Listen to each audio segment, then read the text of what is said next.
I never thought I'd see the day. Anyway, um, I guess welcome back to Dev Diary. I shouldn't really call it that. Not like this is a series that I conceptualized myself.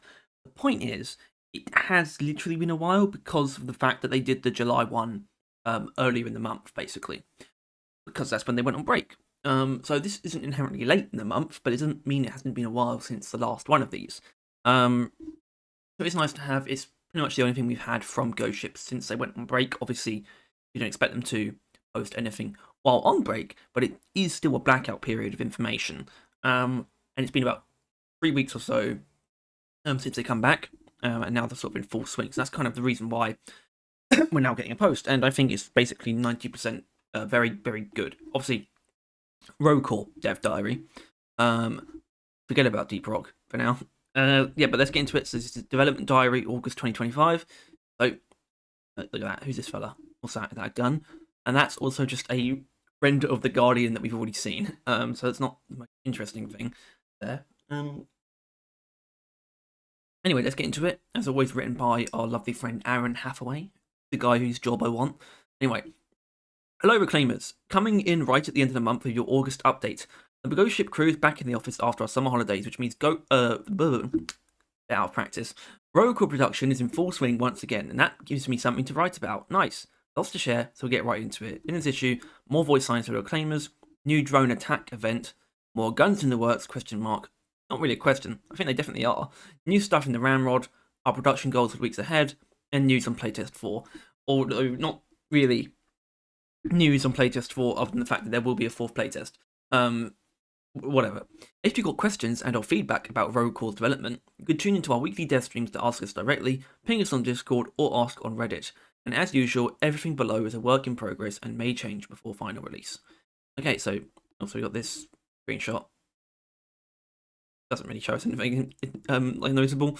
Anyway, a big batch of fresh voice lines. Now this is notable. In fact, probably the best thing in this post. I think about it, but I'll tell you why once I'm done reading through this bit. Up until now, Roguecore's had a bare bones setup of voice lines. It's been a limited selection of new Reclaimer lines for the most important stuff, some Omega wayfinding, plus some DRG placeholders. We figured it's time for an overhaul. The past few weeks, we've been writing and editing thousands of new voice lines, which we'll then need to record and implement later on. Once those are done, it'll fill in the gaps where the Reclaimers have been silent. Hopefully, it'll bring a lot more personality and intuitive direction to the game.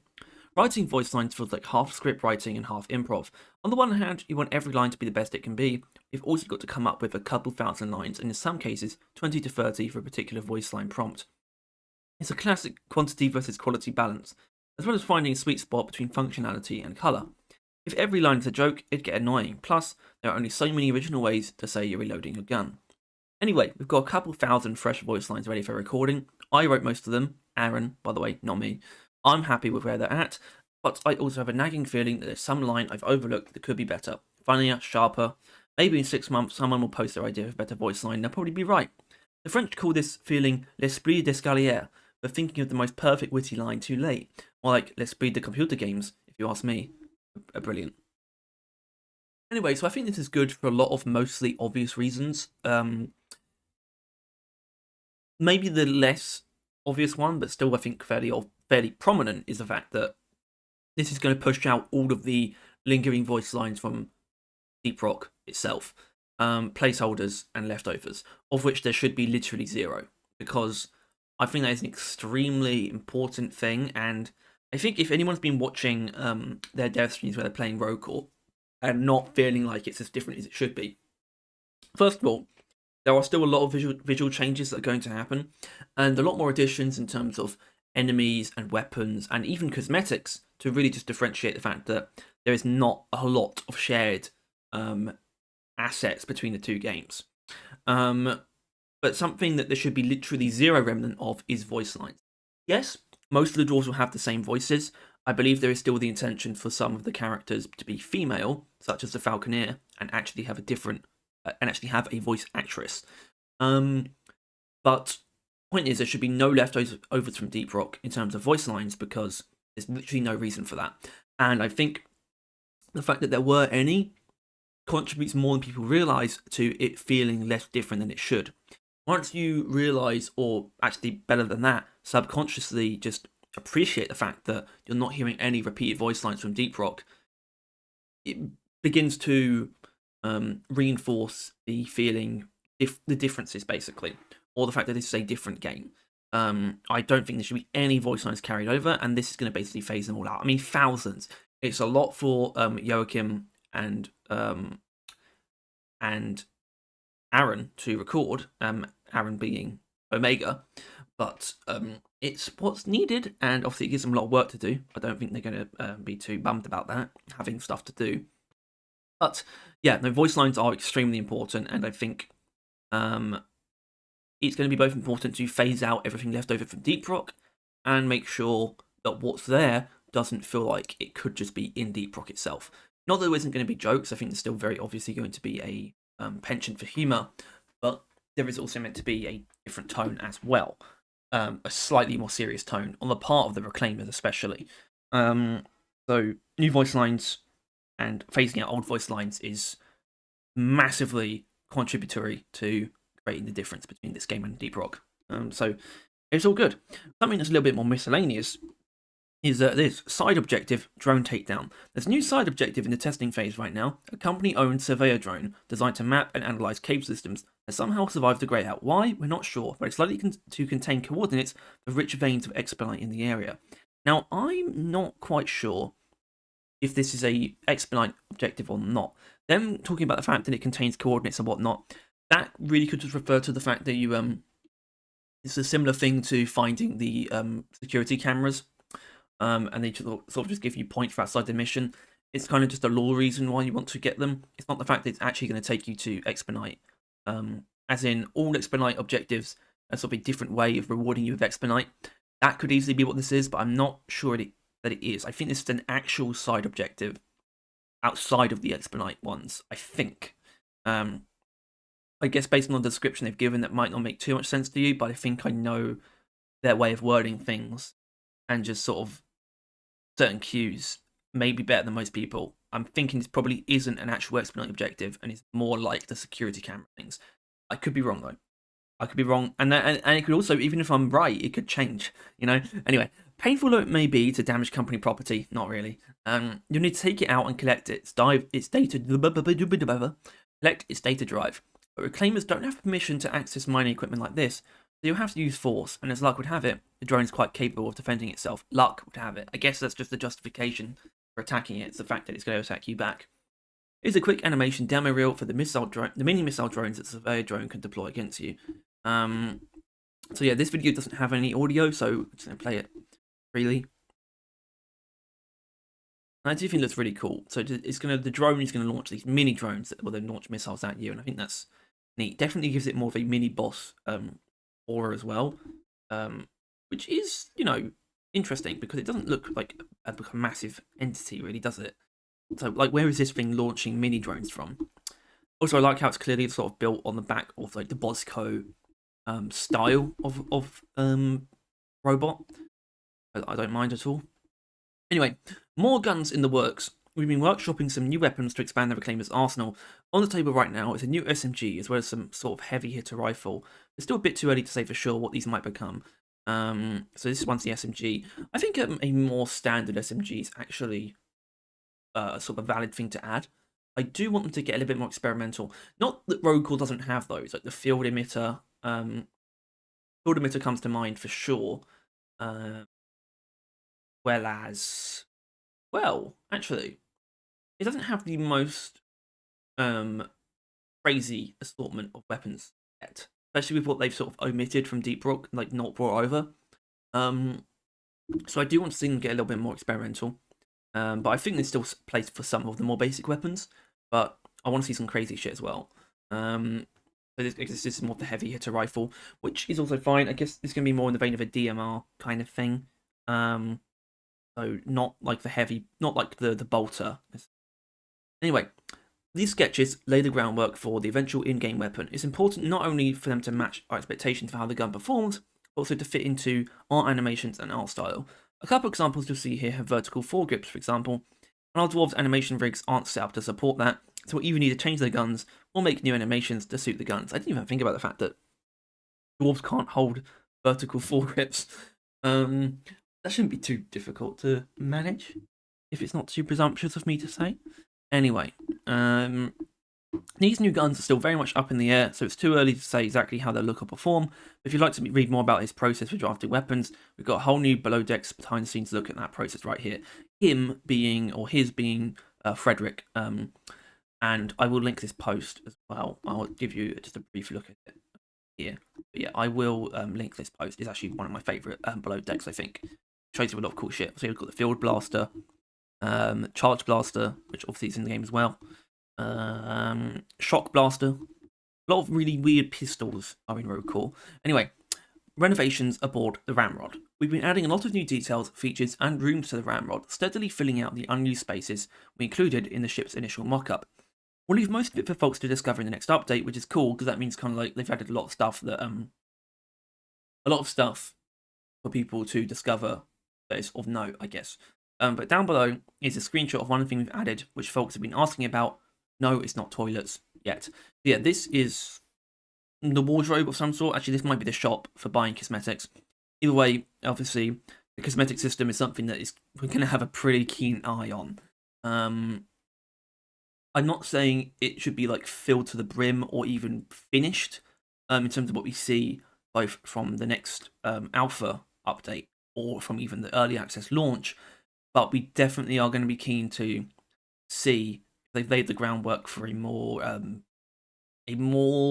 in-depth customization system. At the very least, I really hope they don't lock themselves out of doing something like modular armor pieces. I think Rogue can really benefit from not falling into the same limitations that Deep Rock's cosmetic system eventually fell into. So I will be pretty keen to see what this looks like in game, the actual choice of cosmetics. Obviously, this is very placeholdery. Even the dwarf here is wearing placeholder armor. He's wearing the Engineer Mark V armor, so I'm just planning to ignore that for the moment. But yeah, there's some kind of cosmetics either purchasing or equipping terminal now in the Ramrod. Anyway, some key things we're working on right now. Down below are a couple of things we're focused on at the moment. Some of the stuff here might be done already, due to Aaron writing it at the time, I guess, of work happening. Some might not make it into the next update, and some might get scratched entirely. This is just to give you an idea of how we're spending our time these days. Updating the mission map UI and functionality, adding and implementing more cave scenery and set dressings, which should just be a constant process. They really do need a lot of variety to make this thing work. Recording and implementing voice lines, obviously. Testing more side objectives, aka expedite events, which, once again, another thing they need to be constantly doing. They need a lot of variety on that side of things. Designing and implementing the cosmetics terminal and preliminary cosmetic selection.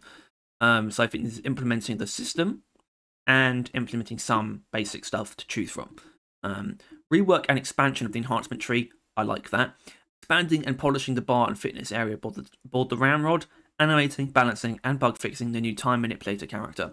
Yeah, so the backtracker, who would be the 5th class, that's happening. I think they're at least going to have the 5th class on early access launch, which I think we've always talked about as being like a really important thing.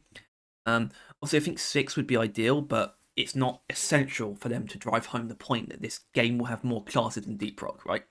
They're not really classes, they're characters. They're different. But the thing I'm most keen about and want to see a little bit more of is meta progression. Mikkel has said himself, the game director, that the thing he's most excited about is the meta progression, because that's where he thinks the sort of the depth and the replayability of Rogue Core is really going to kick in. And the enhancement tree is definitely part of that, but I think the expectation is there to be more than that. That's something I want to see pretty soon after playtest number 4. And even that's a little bit edgy, kind of, only because I get the feeling playtest 4 is probably the last playtest. So I definitely want to see more on the meta progression side of things before the early access launch, because even though it's technically early access, it's not going to be a finished game. You still want a lot of replayability in there for a roguelike. Anyway, when's playtest 4 coming? That definitely bears mentioning right now. We're not totally sure. Oh dear.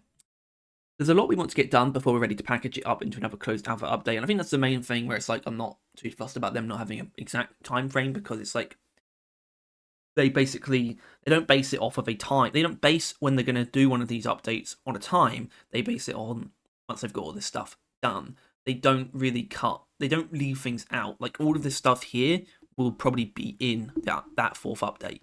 That's kind of the point. And so they don't want to like give themselves a time frame for that, because that means they might have to cut things out of that update instead of having them in it, and therefore be able to get feedback on those things, you know?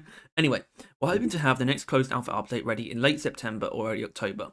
That's more of a loose ambition than a concrete deadline right now. I think it'll be in September. Probably. Late September, very likely, but I think it'll be September. In other words, it'll probably be a couple of weeks at minimum. I'll try to write September's dev diary leading up to it with a sharper estimate of the release and what's included. And I say September only because I think the chances of there being a fifth playtest are basically zero if the next one happens in October.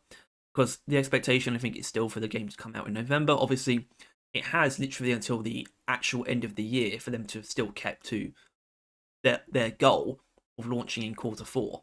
But I think there's still an expectation for it to come out sort of around mid-November. Certainly, I have that expectation.